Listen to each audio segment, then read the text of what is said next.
नमस्कार। 1980 का दशक मुंबई में अंडरवर्ल्ड के चरम का दौर था। यह वो समय था जब मुंबई की गलियों में अपराध, राजनीति और ग्लैमर एक दूसरे से इस कदर उलझ चुके थे कि उनमें अंतर करना मुश्किल हो गया था। हाजी मस्तान, करीम लाला और वरदराजन मुदलियार जैसे डॉन न केवल शहर की आपराधिक गतिविधियों के केंद्र में थे, बल्कि उन्होंने अपने प्रभाव से पूरे शहर की दिशा बदल दी थी। इन डॉनों के काले धंधे की जड़ें सोने की तस्करी, मादक पदार्थों की तस्करी और अन्य अवैध व्यापार में फैली थी, लेकिन इनके व्यक्तित्व का सबसे प्रभावशाली पहलू था उनका सम्मान और उनकी ताकत।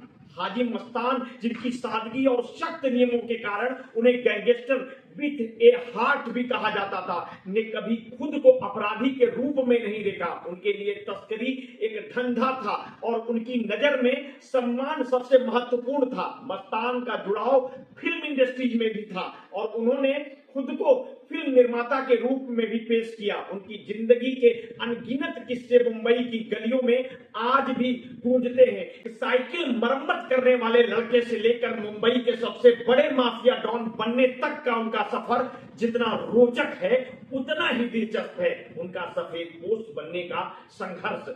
मुंबई के अंडरवर्ल्ड में जिस तरह से ताकत, बुद्धिमत्ता और प्रभाव का खेल चलता था वो अद्वितीय था। हाजी मस्तान जैसे लोग इस शहर में अंडरवर्ल्ड के राजा बनकर उभरे थे, लेकिन जब नई ताकतों ने शहर पर कब्जा जमाना शुरू किया तो उनके प्रभाव का पतन भी उतना ही नाटकीय था।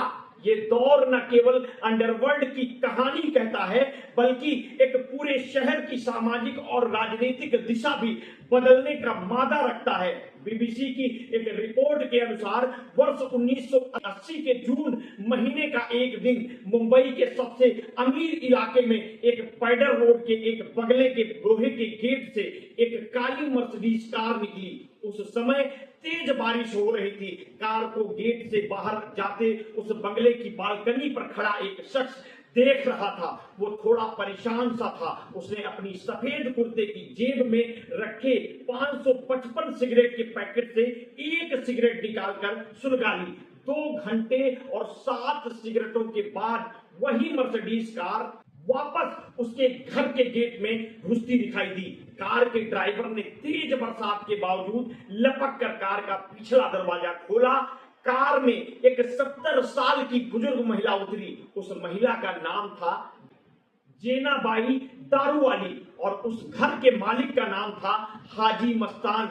जेनाबाई अंडरवर्ल्ड की एक प्रमुख महिला थी और पुलिस की खबरी भी थी। मुंबई अंडरवर्ल्ड पर चर्चित किताब डोगरी टू दुबई के लेखक एस हुसैन जैदी बताते हैं कि मस्तान जेनाबाई को अपनी बहन की तरह मानते थे और कई मुश्किल मसलों पर उनकी सलाह लिया करते थे। उस दिन भी उन्होंने जेनाबाई को इसी काम से अपनी कार भेजकर अपने घर बुलाया था। खाना खा चुकने के बाद हाजी मस्तान ने उनसे कहा कि मध्य मुंबई में शीश रोड पर मेरी एक प्रॉपर्टी है जिस पर गुजरात के बनासकांठा जिले के चिड़िया लोगों ने कब्जा किया हुआ है। करीम लाला ने मेरे कहने पर उनको वहां से हटाने के लिए अपने गुंडे भेजे थे, लेकिन चिड़िया लोगों ने उनके हाथ पैर तोड़कर उन्हें वापस भेज दिया। हुसैन जैदी आगे बताते हैं कि जेनाबाई ने एक कलम और कागज मंगवाया और कागज पर एक लकीर खींचकर मस्तान से बोली, क्या तुम इस लकीर को बिना छुए हुए छोटी कर सकते हो? मस्तान ने कहा, आपा, मैंने आपको एक गंभीर मसले पर सलाह करने के लिए बुलाया है और आप मुझसे पहेली हल करवा रहे हैं। जेनाबाई हंसते हुए बोली, तुम्हारी इस समस्या का हल इसी पहेली में छुपा हुआ है। मस्तान ने अपना माथा पकड़ते हुए पूछा, कैसे? जेनाबाई ने फिर कलम उठाया और उस लकीर के बगल में एक बड़ी लकीर खींचते हुए बोली, ऐसे इस लकीर को बिना छुए हुए छोटा किया जा सकता है। फिर उन्होंने मस्तान को समझाते हुए कहा कि तुम एक बड़ी ताकत बनाओगे जो कि चिड़िया लोगों की ताकत से कहीं बड़ी ताकत होगी। मस्तान ने पूछा, ये कैसे संभव होगा? जेनाबाई ने कहा कि तुम पठानों और दाऊद इब्राहिम के गैंग के बीच सुलह कराओगे और फिर ये दोनों मिलकर तुम्हारा काम करेंगे। बिल्कुल ऐसा ही हुआ। मस्तान ने अपने निवास बैतुल सुरूर पर आपस में लड़ रहे बंबई के गैंग्स की बैठक बुलाई और दोनों पक्षों को कुरान का हलफ दिलाकर खून खराबा ना करने के लिए मना कर लिया। समझौता कराने के बाद मस्तान ने अपनी समस्या उन लोगों को बताई। पठानों और दाऊद के गैंगों ने मिलकर चिलिया लोगों को हटने पर मजबूर कर दिया। बाद में उसी जमीन पर हाजी मस्तान ने एक ऊंची बहुमंजिला इमारत बनाई और उसका नाम रखा मस्तान टावर। 1 मार्च 1926 को तमिलनाडु के कुट्टालोर जिले में जन्मे हाजी मस्तान 8 साल की उम्र में मुंबई आए थे, जहां पहले उन्होंने काफोर्ड मार्केट में अपने पिता के साथ साइकिल बनाने की एक दुकान खोली और फिर 1944 में वो मुंबई डॉक में कुली हो गए। वहीं उनकी मुलाकात एक अरब शेख मोहम्मद अल गालिब से हो गई। हुसैन जैदी बताते हैं कि वो जमाना था जब भारत में आए सारे अरबी उर्दू बोला करते थे। गालिब ने मस्तान से कहा कि अगर वो अपनी पगड़ी या गमछे से कुछ घड़ियां और सोने के बिस्किट बाहर ले आए तो वो उनको उसके बदले में कुछ पैसे देंगे। जैदी कहते हैं कि धीरे धीरे उस अरब के खासम खास हो गए और उन्हें अपनी कमाई का 10% देने लगा। तभी अचानक गालिब को गिरफ्तार कर लिया गया। उसकी गिरफ्तारी से कुछ समय पहले ही मस्तान ने उसकी तरफ से सोने के बिस्किट के एक बक्से की डिलीवरी ली थी। मस्तान ने उस बक्से को अपनी झोपड़ी में छिपा दिया। 3 साल बाद गालिब जेल की सजा काटकर वापस लौटा। उसके पास एक फूटी कौड़ी भी नहीं थी।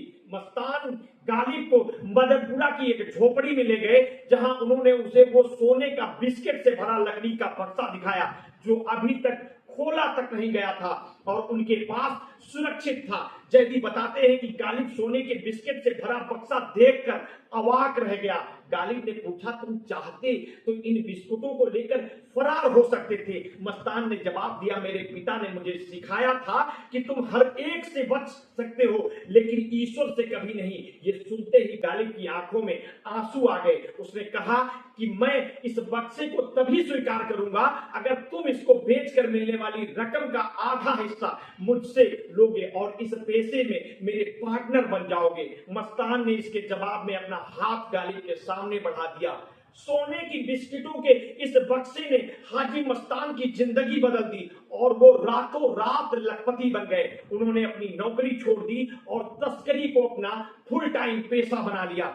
मस्तान की इज्जत में और इजाफा तब हुआ जब उन्होंने मझगांव डाक पर कुलियों से हफ्ता वसूली करने वाले स्थानीय गुंडे शेर खां पठान की पिटाई कर दी। बाद में अमिताभ बच्चन की मशहूर फिल्म दीवार में इस दृश्य को फिल्माया गया। हुसैन जैदी बताते हैं कि मस्तान ने सोचा कि एक बाहरी शख्स जो कि डाक में कुली भी नहीं है किस तरह से वहां पर आकर मजदूरों से हफ्ता वसूली करता है।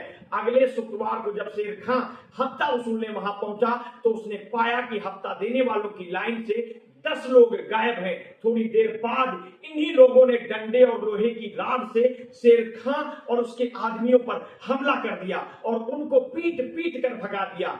दीवार में भी ये दृश्य एक गोदाम में फिल्माया गया था, जबकि वास्तव में ये लड़ाई मझगांव डाक के सामने वाली सड़क पर हुई थी। इस घटना के बाद कुलियों के बीच मस्तान का सम्मान बहुत बढ़ गया।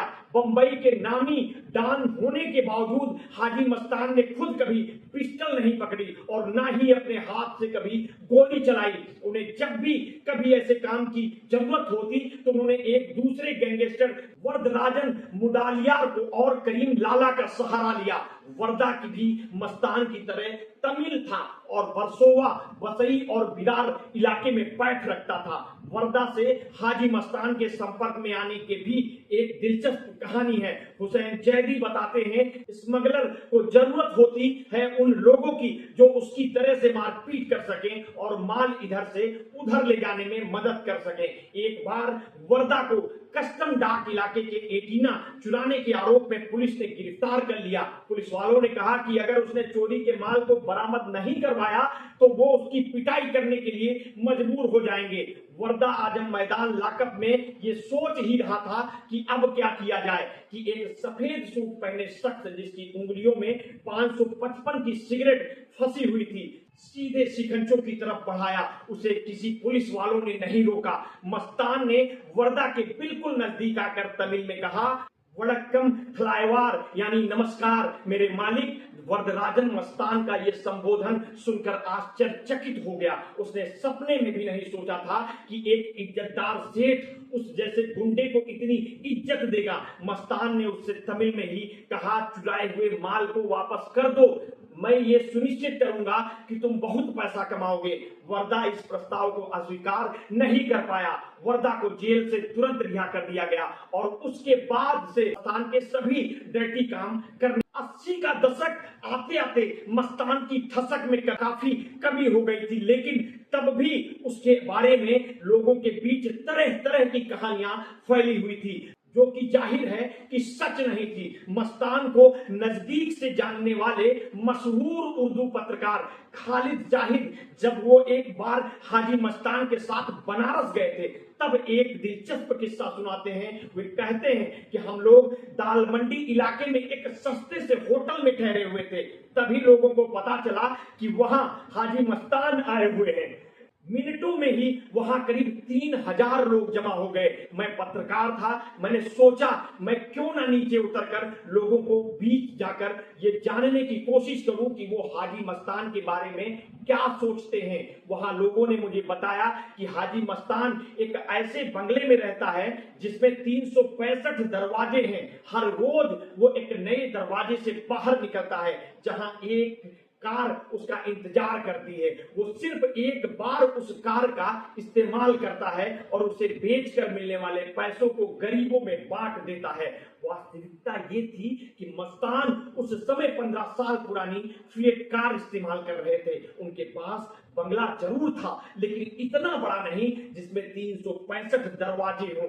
मैंने वापस आकर अपने अखबार में इस विरोधाभास को दिखाते हुए असली और नकली मस्तान का चित्र खींचा था, जिसे मस्तान ने पसंद नहीं किया और वो मुझसे चिढ़ गया। हाजी मस्तान मुंबई की फिल्म दुनिया में बहुत आकर्षित थे। उन्होंने न सिर्फ कई फिल्में बनाई बल्कि एक स्ट्रगल कर रही अभिनेत्री से शादी भी कर ली। हुसैन जैदी बताते हैं कि दरअसल मस्तान अपनी जवानी के दिनों में मधुबाला के दीवाने थे और उनसे शादी करना चाहते थे, लेकिन तब तक मधुबाला का निधन हो चुका था। अगर वो जीवित भी होती तो भी मस्तान से कतई शादी नहीं करती। उन दिनों में मुंबई में मधुबाला जैसी दिखने वाली एक अभिनेत्री काम कर रही थी। नाम वीणा शर्मा उर्फ सोना था। मस्तान ने उन्हें शादी का पैगाम भिजवाया, जिसे उन्होंने तुरंत स्वीकार कर लिया। उन्होंने सोना के लिए जुहू में एक घर खरीदा और उनके साथ रहने लगे।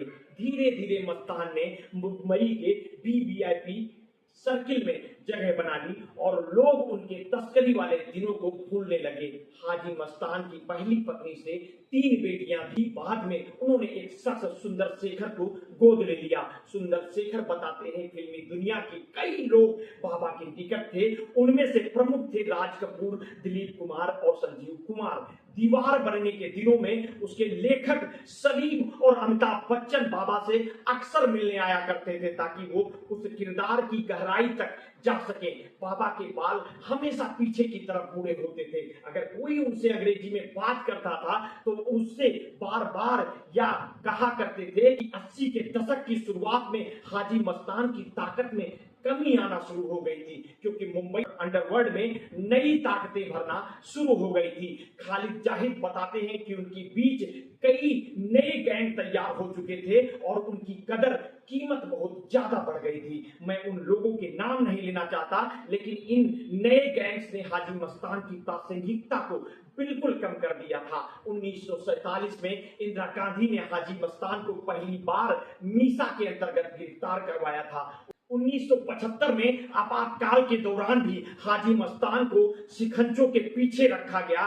उस समय के चोटी के क्रिमिनल वकील राम जेठमलानी की सेवाएं लेने के बावजूद उनकी रिहाई नहीं हो पाई थी।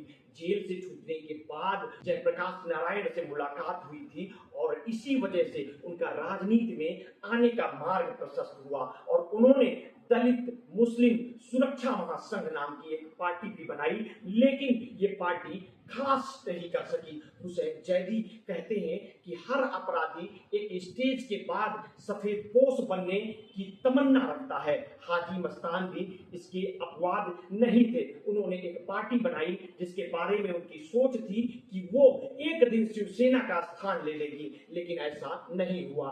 9 मई 1994 को 68 वर्ष की आयु में दिल का दौरा पड़ने से उनकी मौत हो गई।